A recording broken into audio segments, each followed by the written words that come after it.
One last talk. I hope I will be quite quick, and I hope we will enjoy it. So I have a catchy title, but in the end I will be talking just a bit about phishing and a lot about 2FA and U2F, like two-factor authentication and U2F protocol itself, and why you should buy a YubiKey or Titan key or any kind of security key right now. So first, something about me. I work as a platform security engineer in kiwi.com. One of the fun... What? Move the cursor. Move the cursor? Yeah, Why? Because it's in the middle. Ah, that's a good... So one of my fun parts of the job is to manage our bug bounty program, which we have on Bugcrowd, and you sometimes really see creative submissions which are worth of checking. I'm also still a cybersecurity student at FIMUNI, so Peter was one of my professors, and I'm also a subpar Python developer. I worked as a developer before in kiwi.com, and yeah, I'm not that good, so they moved me like to something else. And I'm also a CTF lover. If you don't know what CTF is, it's capture the flag. It's some kind of puzzle or challenge where you have some like hacker puzzle that you need to crack, and you get a flag from it, and you gain basically nothing except points, mostly. Yeah, but we were on competition on Prague on Saturday, and the guys which were fresh out of high school basically went to Tokyo thanks to their like one. So you can get something. The catch? The catch, yeah. So agenda. How hard is to fish? Why usual 2FA sucks? And magic of U2F. So, how hard is to fish? How many of you know what you need to do to actually prepare some phishing campaign? Hands up. Okay, that's less than I expected. So it's way too easy, and you will definitely be able to fish after today's talk. So what will we need? $10 mostly for domain. 2 to 8 hours. It really depends on your skill and like previous knowledge, but it can take days, but afterwards it will take you really few hours. Very basic skills and good intentions, of course, so you won't end up in jail. Okay, so let's get into details. You will need a domain because you cannot fish probably someone on IP, like who would click on that weird numbers with dots and stuff. So you can get a domain. I like to do this on examples, so let's do an example. I searched for some domain of password manager which we use, and this one was free for $84. So I was like, okay, it seems really nice. This technique is actually called typosquatting, and it's like you basically use like common, like you exchange 1 for L or I for L, and it's more effective than you would think in like decepting people to click. So yeah, this is basically the cost. You can also automate this. There are of course tools for this, and this one is called Dns Twist. It will basically use some techniques, and it will automatically run it on the domain, and it will print out all the free domains, so you can like choose one which you like and then register it. It's also nicely automatable, so you can do nasty stuff with it. So you will need also target emails, so you need something to send the emails to. You can find those on LinkedIn. You can find those on company GitHub pages. You can find those Googling, like Martin said. Like you can really, in today's world, you can Google a lot. Like that's like the best tool for any hacker probably. And yeah, of course, there is a tool for this. It's called the harvester, and it will basically automatically search on Bing, Google, and for example PGP servers to get emails with a domain you queried.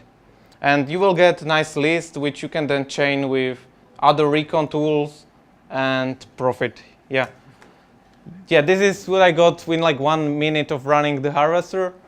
You can see that most of those domains seems to be like intentionally public, like business at 1Password or open source at 1Password.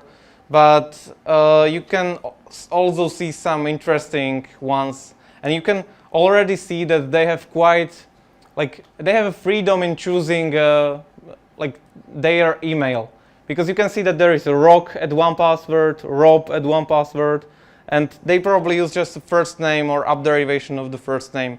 So you can use that afterwards when you will actually see that they have a list of employees on their site. So they are not actually trying to do some obscurity. They just give you the list and good luck phishing like password manager company. Okay, you also need some catchy mail, like some bait to which actually people will like click on. You can use some common stuff like Viagra, Arabic Princess, or some invoice in attachment. I think with today's with today's antivirus and spam traps, this won't work. Like I think term Viagra and Arabic Prince is already like on all of the spam filters. But you can do something else, something more customized to the company. Not specifically spear phishing, but at least spear phishing for the specific company which you want to target. So you can use, like mostly you want to appeal on some emotions of people, because that's the thing which works here. And the easiest is to appeal on some shame, fear, or some anger, like to cause these emotions in people so they won't actually think when they will click on that links in the email. And we can see some example which I would put on if I would go and phish 1Password. Hi Bob, your 1Password account has been used to sign into Corp from 1Password for web, which you don't really use ever. Like who signs this password manager to web? From Windows 7, which is weird because you use Mac. You can manage which devices have access to your password in My Profile. So you can guess where the My Profile link will lead. And you would actually be surprised how many people would, after a long day in work, click on that link to My Profile. You can see that like this is the easiest part. Like you can just copy paste the normal email, like copy paste the HTML of the normal email and paste it to your email, change, for example, the name and the device, and just send it. And it will look exactly the same as the normal email, so no phishing signs whatsoever. Like the only thing you may notice is,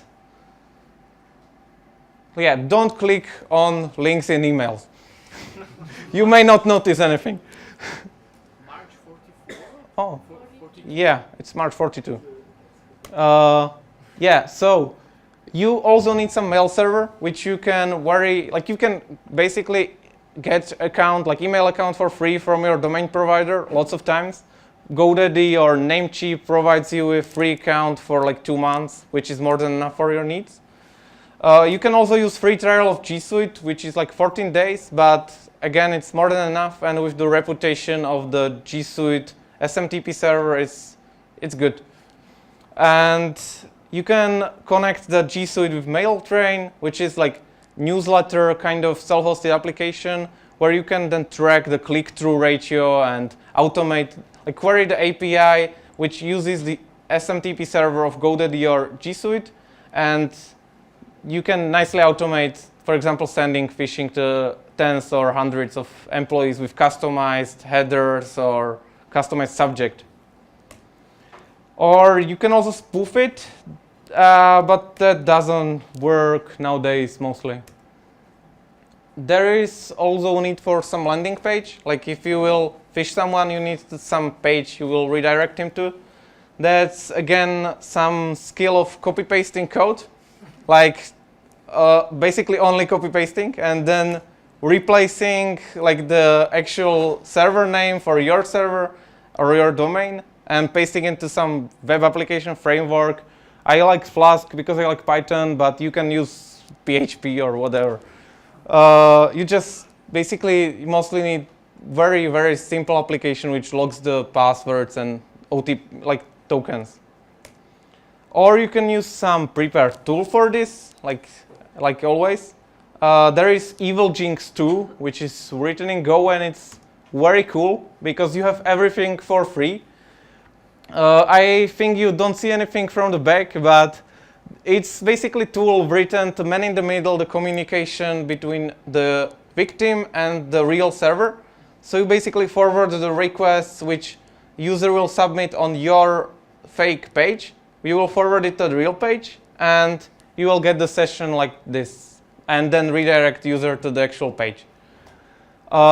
It's very nice. It even automatically generates TLS encrypt, like Let's Encrypt certificate for you, and it really like makes the process very easy because you have nicely formatted output with times, IPs, user agents, everything.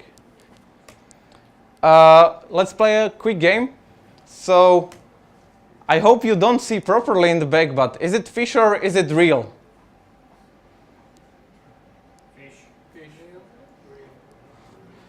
So you can see that here is like domain seems quite real. So yes, this is real. But I think in the back you won't even notice that something changed, but it did. Yeah. So this one is Phish. But you can see, again, you are just copy pasting HTML, so the page looks exactly the same as the one the victim is used to. So nothing in this matter changes, which can be very confusing for some people. But does this scale? I promised like phishing at scale, so do you think this scales?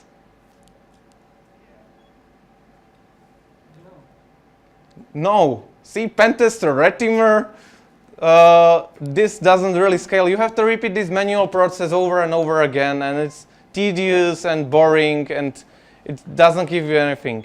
So can we do better? There is a framework for phishing, which is called GoPhish, and it's written in Go, obviously. And you basically have this very nice dashboard and email templating engine with nice UI, everything. You just put your domain in, you just set up SMTP server somewhere, and you basically can repeat the phishing test over and over again. You can actually, if you check this, there is import site button which will do the tedious copy paste work for you, and it will load the site and change the host names. So, and then you can see those nice graphs of phishing success overview and stuff like that. So this is really cool tool, and especially if you are like doing security in some company, I really recommend you to set this up and launch some phishing campaign against your employees or colleagues. It's really fun, yeah. But there is a problem. You don't see it because it's out of the... Okay, so there is a problem with 2FA tokens, like phishing 2FA tokens with this, because it doesn't really have good support for multi-page applications. So you need to do some hacky stuff to actually be able to do multi-step phishing. But otherwise, it's super cool. Okay, so how many of you think 2FA protects against phishing? Yeah, everyone. My manager. Your manager, good. Crypto exchanges. Crypto exchanges, yeah, that's a nice example. Especially SMS-based authentication, right? No. So 2FA doesn't really give you anything against phishing. You can see those are some quotes which I found when searching for 2FA. By having a direct and secure connection between a retailer 2FA service and the device, push notification eliminates any opportunity for phishing, man-in-the-middle attacks, or unauthorized access. This is from basically authentication company, which makes their living out of providing authentication to others. And when you click through the direct and secure connection, you will see that unlike using SMS for 2FA, push authentication uses RSI key pair, an encrypted channel to devices, I don't know what's there, digital signature to provide a highly secure solution that is less vulnerable to phishing. So one click and from eliminates any opportunity, you get through less vulnerable to phishing. One click. One more click. So unluckily there wasn't any highlighted link in that quote, so I couldn't dig more. But in the end, push notifications doesn't really help. Okay, we have one more. 2FA can help to lower the likelihood of identity theft as well as phishing scams because criminals cannot compromise logins with usernames and passwords details alone. The last part is actually correct. Like they cannot compromise you with username and password if you have 2FA, but what stops them from making one more page with 2FA token and then forwarding it to the real site? And this one is actually first result from Google for 2FA. Some shady vendor, Secure Envoy. I have never heard of it, but it's the first result, so they probably have a good SEO. But yeah, if you search for 2FA, basically the only page which doesn't lie to you is Wikipedia. And on Wikipedia, okay, I screwed this up, but yeah, like, what the actual fuck? Like, why do we keep lying to people? If you can make this page, what stops you from doing this afterwards and then forwarding credentials to Google? Like, it's like 5 minutes more spent and you can like do this. So yeah, the only result from first page of Google when Googling for 2FA which have correct information is Wikipedia, but it's like super well hidden. If you see this huge chunk of text which nobody would ever read, like not normal person, you can go through it like a bit more, and then you will encounter this quote that, however, many multi-factor authentication approaches remain vulnerable to phishing. So it's like third page, third screen on Wikipedia, which nobody even reads the header.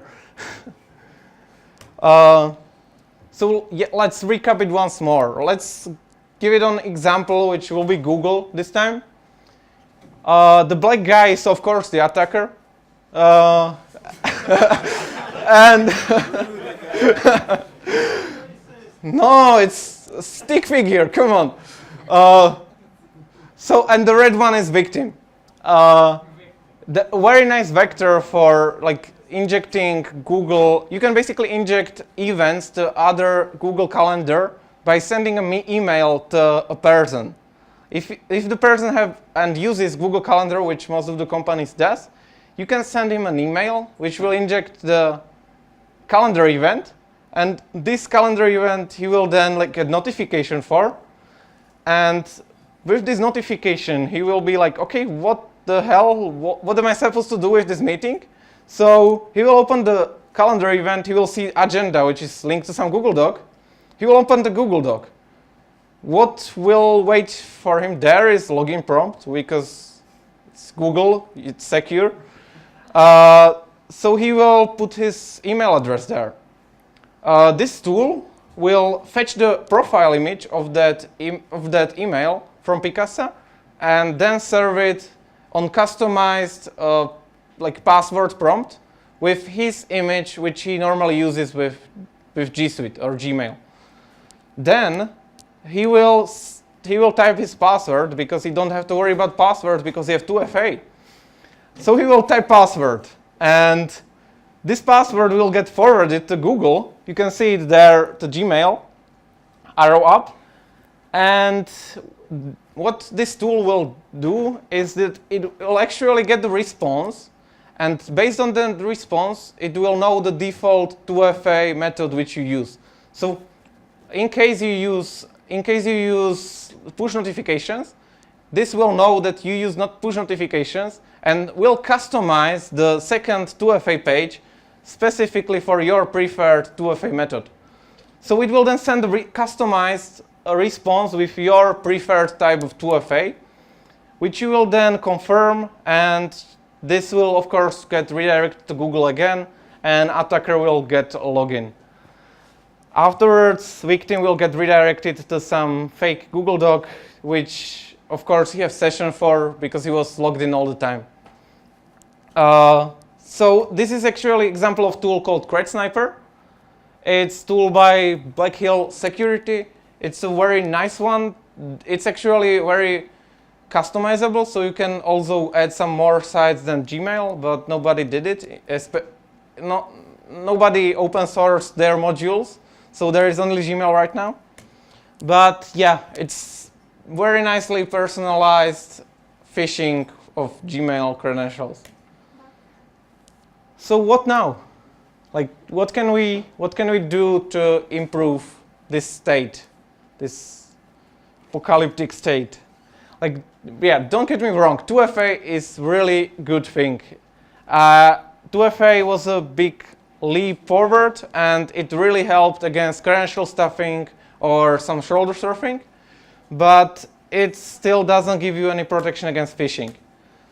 We can see this recap there. Like, it protects you, both of these options protects you against credential stuffing, shoulder surfing, not phishing, and also convenience is quite questionable when you have, for example, like type those 6 digits from your Google Authenticator all the time, like monkey, and instead of just touching something. And it also doesn't really protect you against man in the middle. But how to fix this? Education is definitely one of the very important factors. Like, you cannot really do any security without proper education, but it's quite time consuming. If you have thousands of employees, you cannot really educate every single one of them, and if you send them some webinar, nobody will read it and it will just click through it, and it won't have any actual effect, which is basically what you need to achieve. You need to make people aware of some problems, otherwise you're doing your job wrongly. Because if you just send them a webinar and tell them that they are stupid and they don't read the stuff there, it's probably because the webinar is boring and they don't have time for boring stuff. And it's also not very reliable. You cannot rely just on education. That would be really bad approach, especially in security. Is there some better way? Behold, the power of U2F. That's YubiKey, yeah. So U2F. U2F is this small little device which is like USB, and U2F is actually a name of protocol, but this is called security key, or specifically YubiKey brand. It works very simply. It just like your other second factor, you just put it into your computer, and when you get prompted for second factor, you just touch it and you will get authorized to your account. That's it. Like, no magic. Actually, the magic is behind the cloaks, but this is quote from Ubico Technical Overview. U2F is a challenge response protocol extended with phishing and man-in-the-middle protection, which is actually true. Application, at least from my knowledge. Application-specific and key device cloning detection. So this should be really the solution for phishing. And it's really like designed to provide a foolproof phishing protection for everyone, as the validity of the response is bound to a web domain which you are signing a challenge. So if you sign a challenge for L password instead of 1Password, the challenge is, like the response from your key isn't valid for real 1Password. So you cannot technically get phished. That's basically the whole point of the YubiKey. Yeah, and that was me. So how does this work? I had some explanation with words, but I think diagram will make it out better. Relaying party on the right is the web application which you are going to authenticate, which you use. Client is your browser, and U2F device is the actual key, the USB device which you have inserted in your browser. Relaying party sends a challenge, which is some random string, some random nonce with random characters to your browser. Browser will then forward it along with the domain which executed the JavaScript, so it cannot really be forged. And also with TLS channel ID, which is like identifier of, that's optional, but some domains do it, which is identifier of the TLS certificate, so you cannot even do man-in-the-middle attacks. And sends it to YubiKey, or the U2F device security key, however you call it. And it will then sign it with a private key which is stored only on device.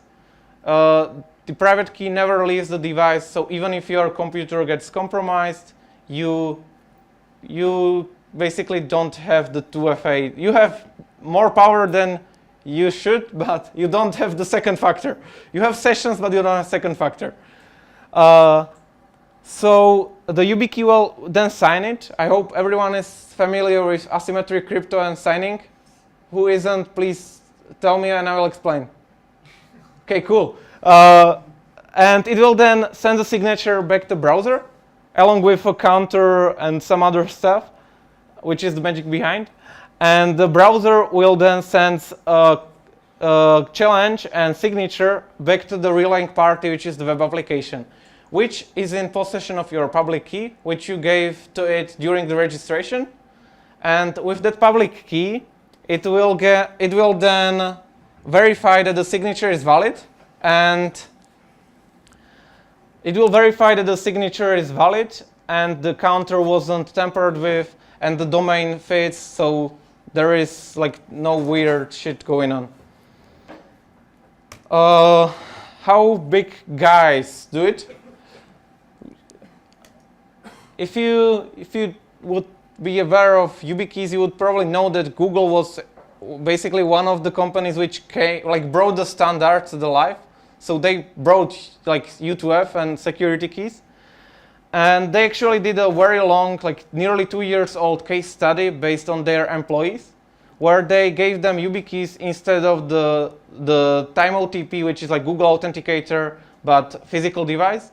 They gave like some part of the employees, they gave YubiKeys, and they actually observed that not only it is much more secure, but it even reduced the time to authenticate by like 60% or something, because you have to just touch the YubiKey instead of putting the 6 numbers.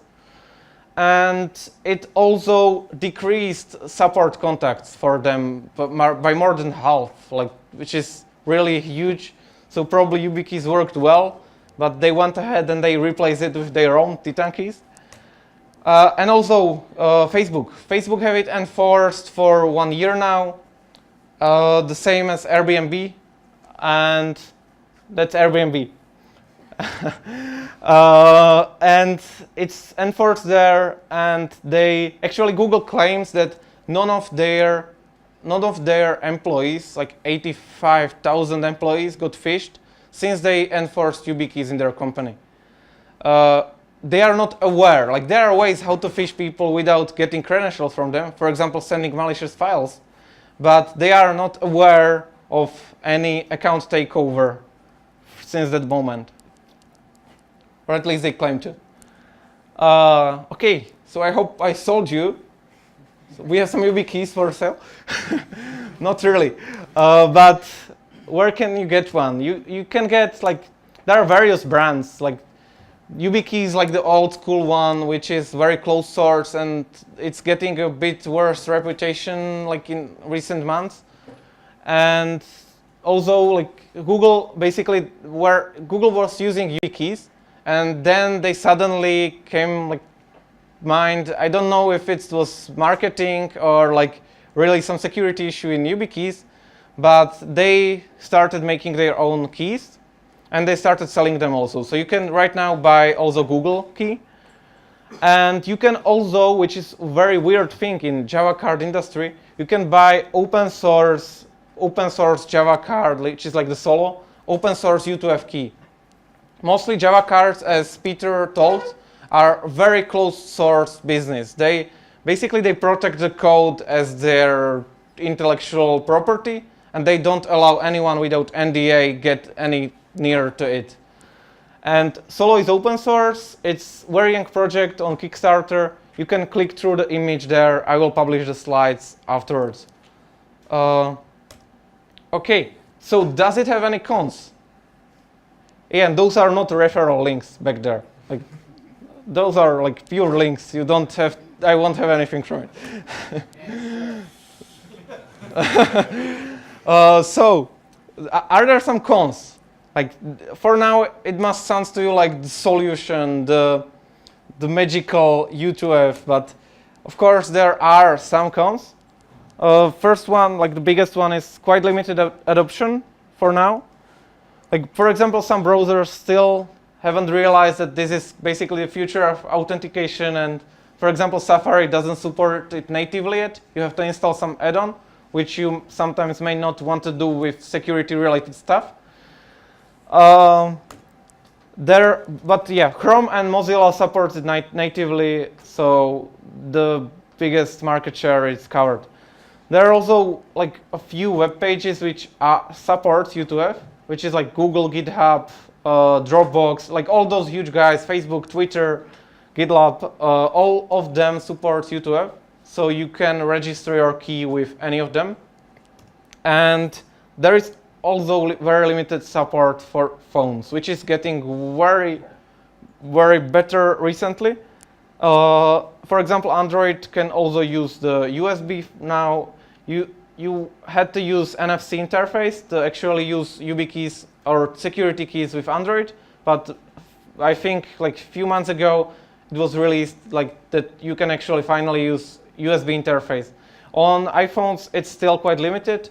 NFC interface on iPhones is really like closed to anything, so you have to use the Bluetooth one to actually use U2F on iPhones.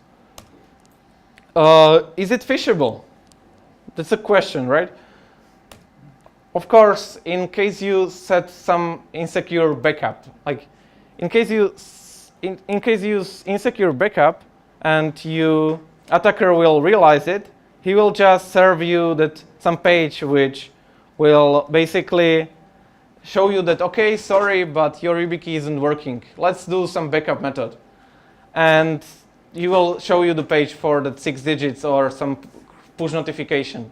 Actually, Cred Sniper, the tool we showed Gmail example on, have this built in, and it will automatically, in case it will notice that you use like U2F on Google, it will automatically give you response with U2F, and then it will show you after a few seconds that it's broken and that you have to use the backup method. Yeah, so this is a quote from Cred Sniper, but I think we already spoke about it. Okay, there are also some crypto issues which Peter talked about. Java cards are super closed source, and the standard itself is open source, but the implementations are closed source, and you have to trust the company with it, which is sometimes, as we have seen, not really, like it won't pay off sometimes.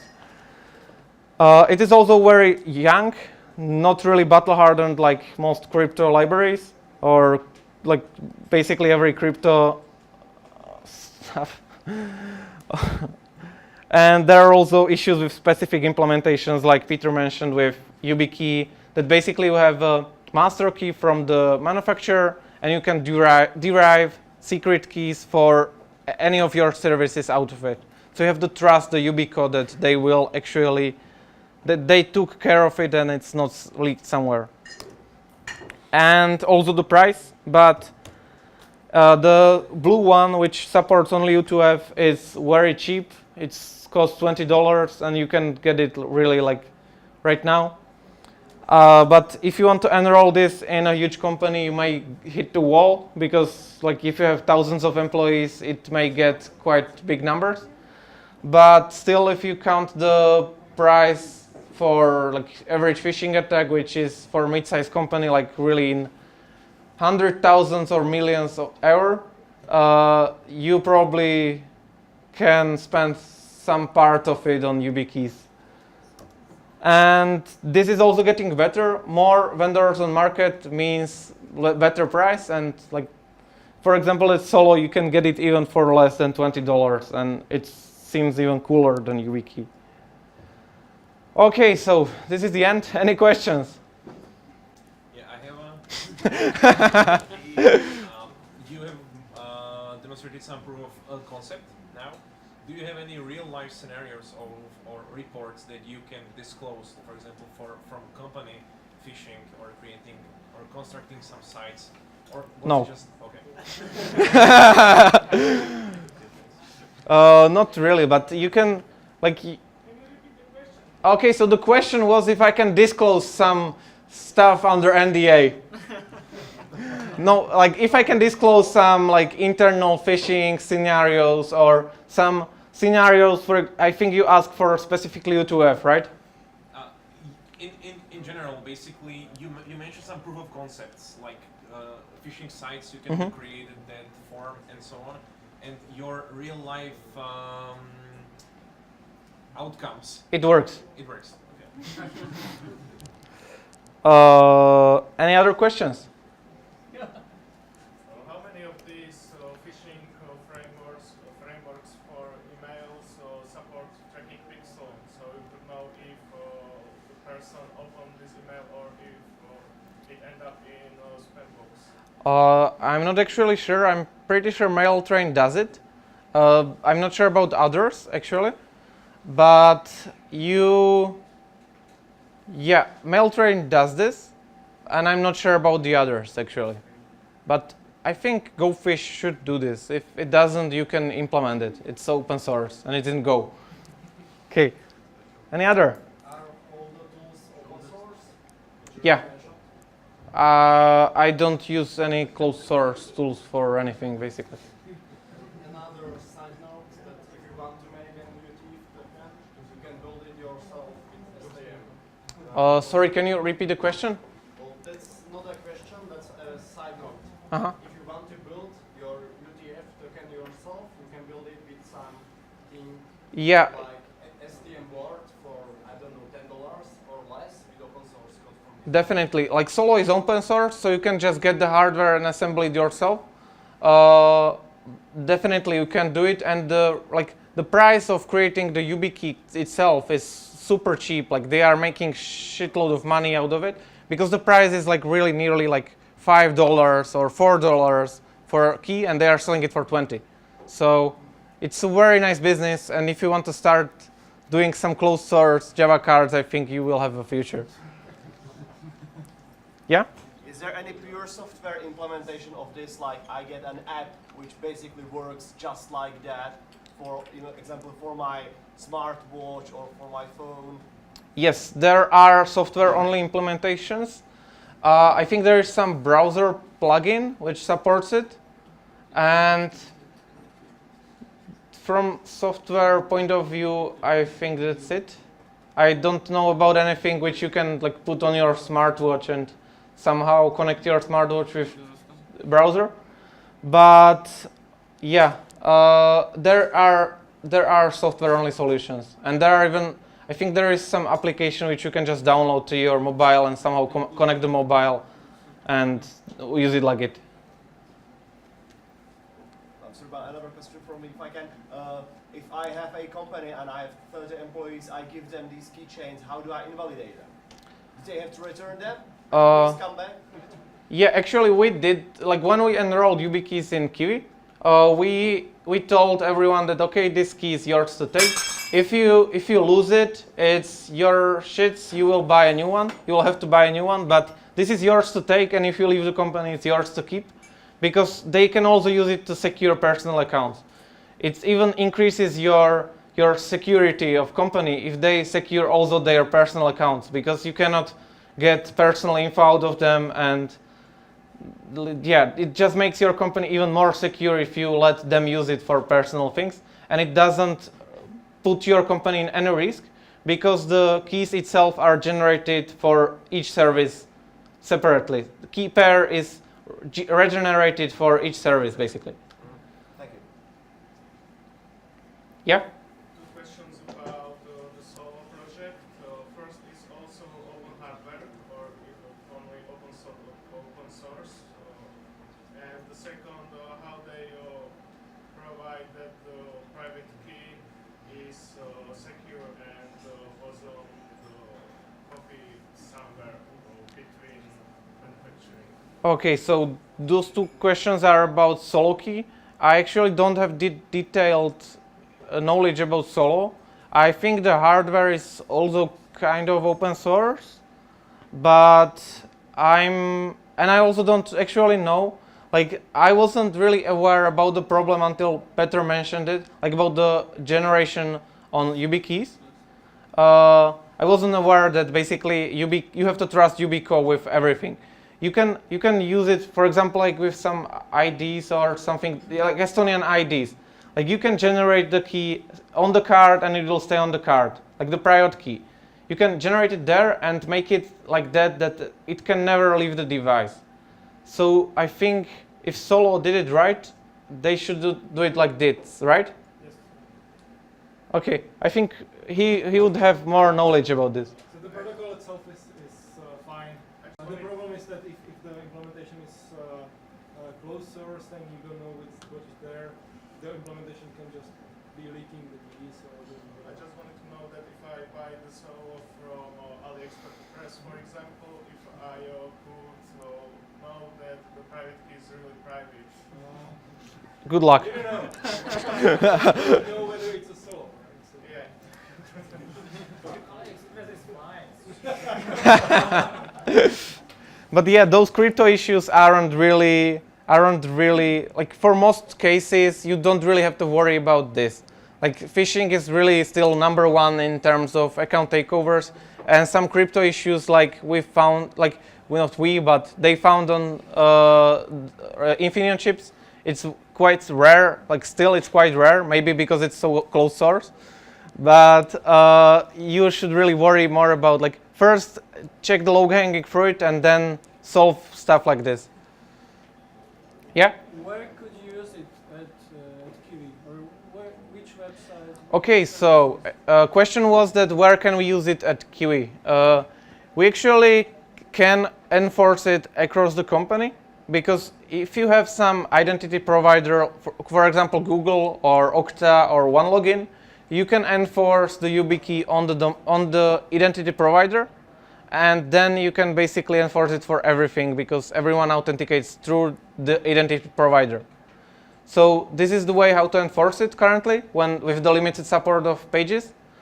But yeah, Google supports it, GitLab supports it, GitLab supports it from services which we have, and yeah, a lot, like still a lot.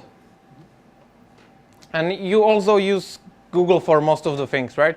Like for most of the things you really nowadays use like single login from somewhere. Any other questions? You had? Yeah, no. Please, thank you for first nice presentation. And the second question is how YubiKey handle this proxy or let's say any certificate termination solution. Okay, so it basically gets the channel TLS channel ID from the browser, from the current site you are on.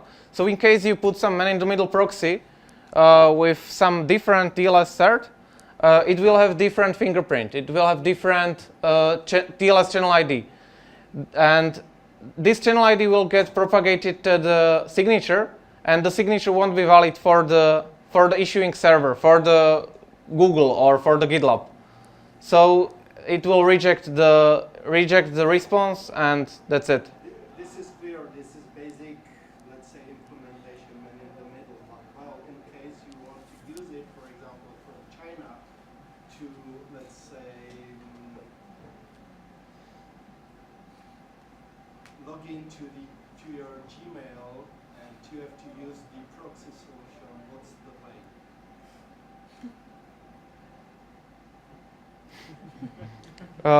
Why would you have to? Why would you have to? Like, you cannot. You don't really want to put, like, to allow any man in the middle for your. If you care about any kind of security, which you should when you use YubiKey, you cannot allow man in the middle of your traffic. Like, knowingly, like if you would allow man in the middling your traffic from China through some proxy which does TLS, like deep packet inspection and like it will like change the certificate. You cannot really allow this, so it isn't possible, and you shouldn't even like try to do it knowingly, I think. Okay, that's good. Okay, any other questions? Here actually, I heard that YubiKey is mainly for U2F, but you also have more tools on that, right? Yeah, so YubiKey, U2F is just one protocol. There are many more. Like on YubiKey, there are like 5 or 6 different protocols which you can use. For example, you can also use it for PGP to store your key just on the device. But for most of the population, U2F is the way to go and like the protocol they want to use.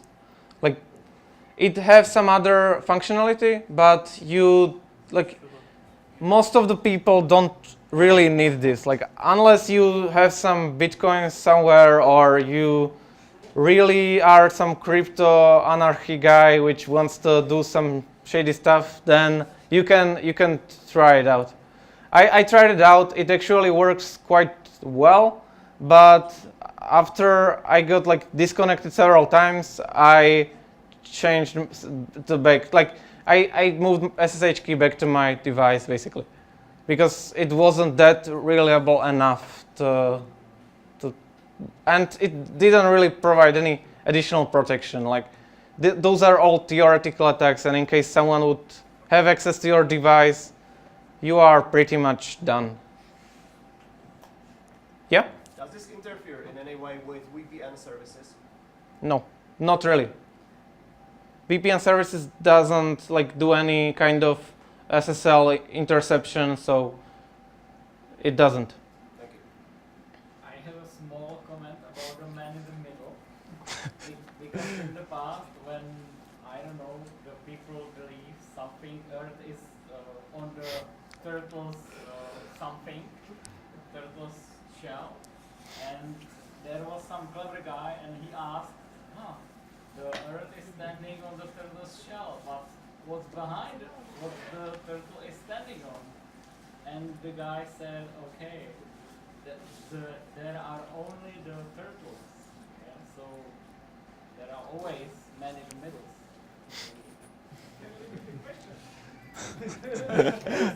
No, it was a note about turtles.